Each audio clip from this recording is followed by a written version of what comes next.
এই দুনিয়ার মধ্যে আমি একা এসেছি, আবার একাই চলে যাব। এটাই হলো দুনিয়া।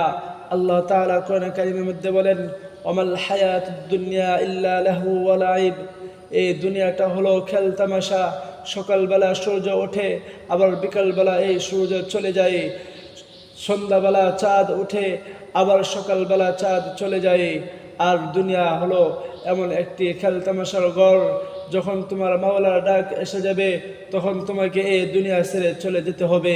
তোমার আপনজন তোমাকে গোসল করে, কাফনের কাপড় পরিধান করে সেই ছোট্ট মাটির ঘরের মধ্যে রেখে আসবে, যে ঘরের মধ্যে কোনো আলো নেই, যে ঘরের মধ্যে কোনো বাতাস নেই, যে ঘরের মধ্যে কোনো ঠান্ডা নেই।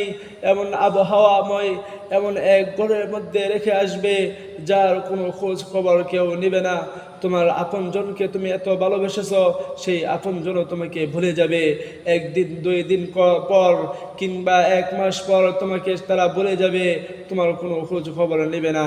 প্রিয় বন্ধু, যখন এই দুনিয়া ধ্বংস হয়ে যাবে, কাল হাসরের ময়দানে যখন তুমি কিয়ামতের মাঠের মধ্যে দাঁড়াবে, তখন তোমার আমলনামা তোমাকে বহন করতে হবে। যদি তোমার আমলনামা ভালো হয়, তাহলে তুমি জান্নাতের মধ্যে প্রবেশ করতে পারবে।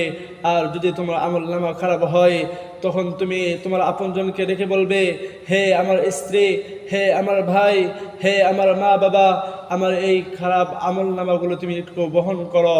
তারা বলবে, আমার দুনিয়ার মধ্যে কোনো বিবাহ হয় নাই।